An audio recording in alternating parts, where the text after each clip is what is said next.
동영선 오늘까지 해오라고 했던 보고서 가지고 와봐요. 여기 있습니다, 사장님. 이게 뭐야? 이건 쓰레기야. 사원들 죄송합니다 해요.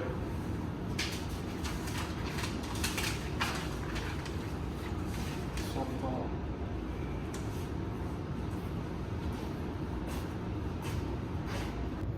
사장님이 평균 흐름 시간인 민 플로우 타임이랑 평균 지연 시간인 에버리지 타이드니스를 고려해서 이 잡들의 순서를 정하라고 하셨는데 어떻게 하지?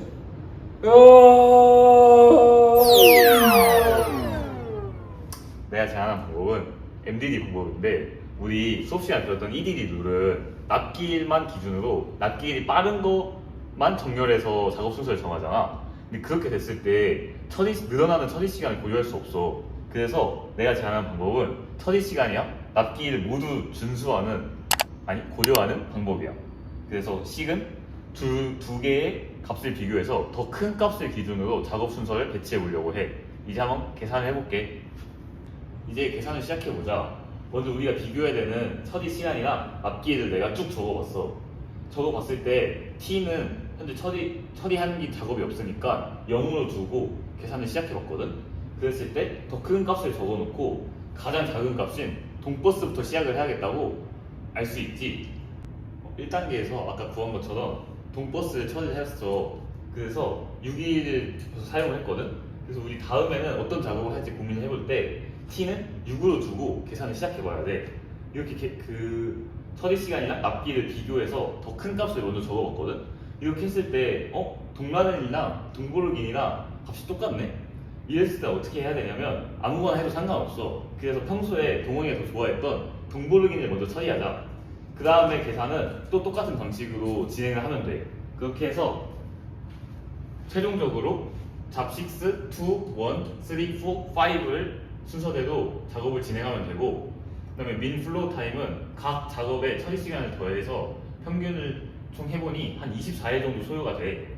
그리고 에버러지 타제니스는 지연된 일수를 다 더해서 평균을 내왔거든. 그랬더니 하루 정도 평균적으로 지연을 하는 걸 알 수 있어. 그리고 지연 잡은 2개밖에 안 되니까 이 정도면 사장님한테 보고해볼 만하지 않을까?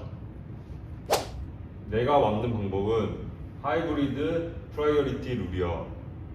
먼저 우리가 알고 있던 SPT는 민 플로우 타임을 중요시하지만 납기 위험을 반영하지 못해.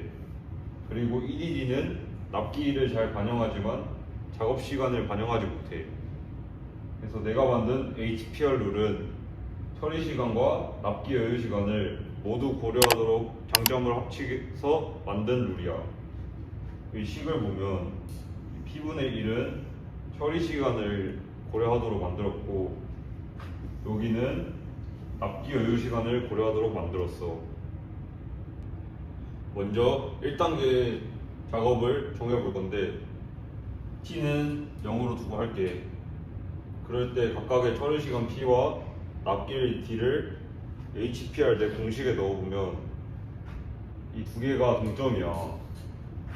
근데 동원이는 동보르기니를 좋아하니까 나는 첫 번째 작업으로 J2를 지정을 할게. 다음으로 2단계를 실행할 건데, 우리가 1단계에서 처리한 동보르기니를 처리하는 데 걸린 시간이 4일을 반영해서 현재 시간은 4로 할게. 똑같이 처리 시간 P와 납기일을 고려해서 HPR 점수를 계산을 해보면 동라렌을 만들 때 HPR 점수가 제일 높기 때문에 J1을 2단계에서 선택을 할게. 이런 방식으로 나머지 작업을 수행해보면 J2, J1, J6, J3, J5, J4 순으로 하는 게 최적이야. 그래서 민 플로우 타임을 계산을 해보면 22.5이므로 약 23일이라고 할 수 있고, 에버리지 타이디니스를 계산을 해보면 1.67로 약 2일이라고 볼 수 있어. 그리고 지연 작업은 J6, J4 이렇게 두 개라고 볼 수 있어. 동원아 어때? 내가 제안한 방법은 MHR, 즉 늦은 잡의 개수를 최소화하는 방법이야. 기존의 EDD는 납기를 생각하고 SPT는 이루어지는 처리 시간을 생각하는데 EDD처럼 평균 지연 시간을 낮추는 걸 유지하고 SPT보다 늦은 작업 수를 낮춰서 둘 다 동시에 생각하는 방법이지. 이게 공식이고 이제 이 방법을 적용해서 문제를 풀어볼게. 이제 실제 데이터에 적용을 해볼 거야. 일단 처음으로는 EDD 방식을 선택할 건데 그러면 납기일이 빠른 순으로 정리를 해야 돼. 납기일이 빠른 순으로 정리하면 잡 6, 1, 2, 3, 4, 5 이 순서가 돼.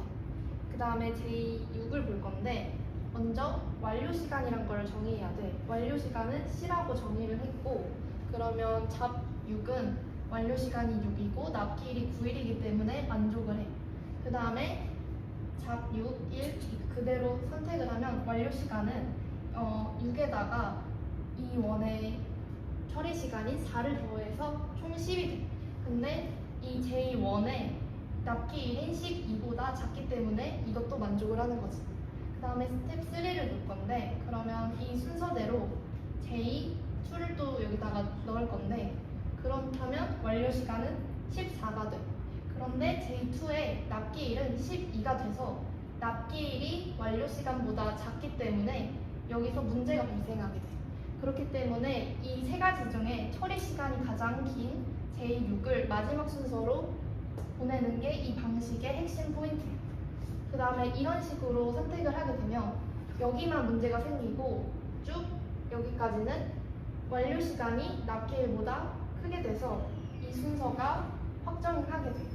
그래서 아까 J6을 마지막으로 보냈으니까 최종 순서는 잡 1, 2, 3, 4, 5, 6 이 순서가 최종 순서가 되게 돼요. 이제 민 플로우 타임이랑 에버리지 털리네스를 계산할 건데 계산하기 위해서는 먼저 아까 완료 시간을 총 더해야 돼. 총 더하게 되면 완료 시간은 152가 되고 잡의 개수는 총 6개라서 6을 나눠서 25.34 즉 26일이 총 걸리게 돼. 그 다음에 에버리지 털리네스를 계산하려면 먼저 아까 구했던 공식을 이용해야 돼.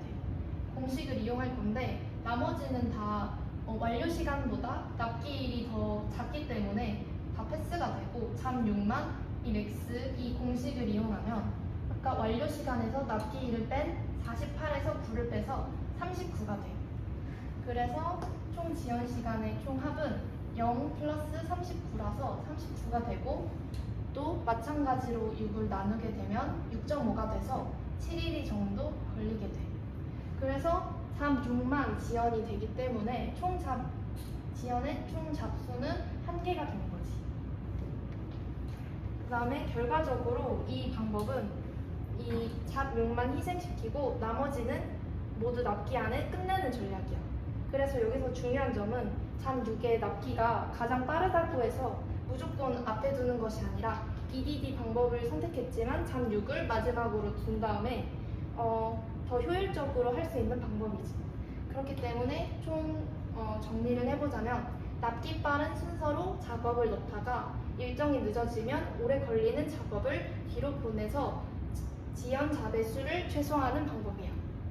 아, 다 좋아 보이는데 어떻게 하지? 우리 회사에서는 납기 신뢰도와 고객 만족이 제일 중요해. 먼저 MHR은 지연 잡의 수가 가장 적어 납기 준수율이 가장 높아. 하지만 평균 지연 시간이 HPR과 MDD에 비해 훨씬 길어 고객 만족도가 떨어져. HPR은 지연 잡의 수가 MHR보다는 높아서 납기 준수율이 낮지만 평균 지연 시간과 평균 흐름 시간이 짧아.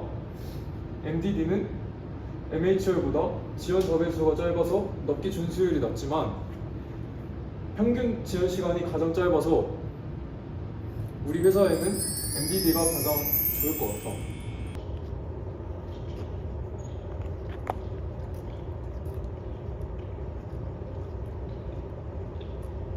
맥도날드는 하나의 매장 안에서 프론트, 하이브리드, 백 오피스가 이중으로 연결되어 있습니다. 먼저 프론트 And I'll tell you all about it when I see you again. See you again. You've come a long way, and a long way from where we began. No story will tell you all about it when I see you again. I'll tell you when I see you again.